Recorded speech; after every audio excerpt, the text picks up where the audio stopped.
திருடன் தங்கராசு.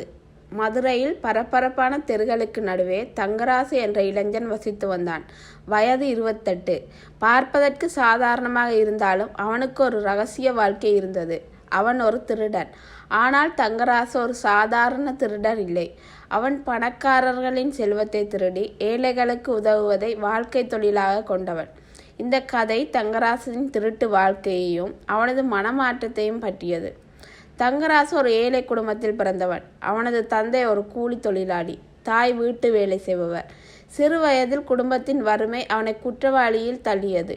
முதலில் சிறு சிறு திருட்டுக்களை ஈடுபட்டவன் பின்னர் திறமையான திருடனாக மாறினான். அவன் ஒரு தத்துவத்தை பின்பற்றினான். பணக்காரர்களிடம் இருந்து திருடுவது பாவமல்ல, ஏழைகளுக்கு கொடுப்பது புண்ணியம். ஒரு நாள் மதுரையின் பிரபல்ய வியாபாரி மாணிக்கத்தின் வீட்டில் திருடச் சென்ற தங்கராசு ஒரு பெரிய தொகையை திருடினான். ஆனால் அந்த பணத்தை அவன் முழுவதுமாக ஏழை குழந்தைகளின் பள்ளிக்கு நன்கொடையாக அளித்தான். இது அவனுக்கு ஒரு புதிய அடையாளத்தை ஏற்படுத்தியது. மக்களின் திருடன். தங்கராசின் திருட்டு செயல்கள் மதுரை காவல்துறையையே குழப்பத்தில் ஆழ்த்தின. காவல் ஆய்வாளர் செல்வி ஒரு திறமையான அதிகாரி.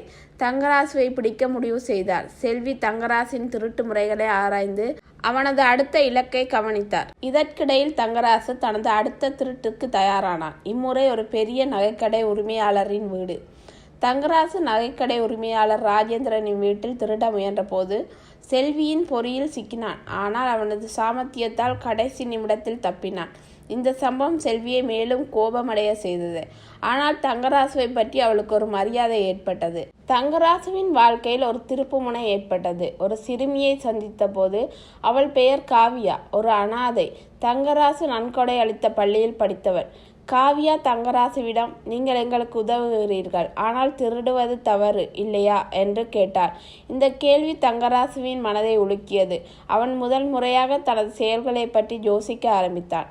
தங்கராசு ஒரு பெரிய திருட்டு திட்டத்தை கைவிட முடிவு செய்தான். அதற்கு பதிலாக அவன் தனது திறமையை நல்ல வழியில் பயன்படுத்த முடிவு செய்தான். அவன் ஒரு சிறிய பாதுகாப்பு ஆலோசனை நிறுவனத்தை தொடங்கினான்.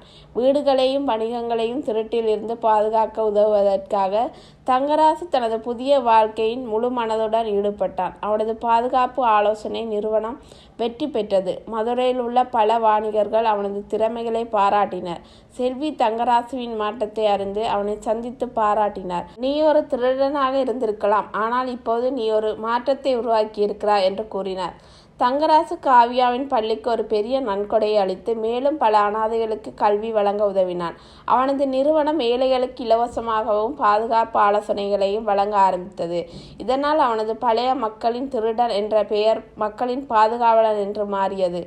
தங்கராசுவின் கதை ஒரு மனிதனின் மாற்றத்தை பற்றியது. திருடனாக தொடங்கியவன் தனது தவறுகளை உணர்ந்து தனது திறமைகளை நல்வழியில் பயன்படுத்தி ஒரு மரியாதைக்குரிய மனிதனாக மாறினான். தவறு செய்யலாம், ஆனால் அதை சரி செய்யும் வாய்ப்பு எப்போதும் உள்ளது என்று தங்கராசு கூறுவான். அவனது கதை மதுரையில் ஒரு உத்வேகமாக என்றும் நிலைத்திருந்தது.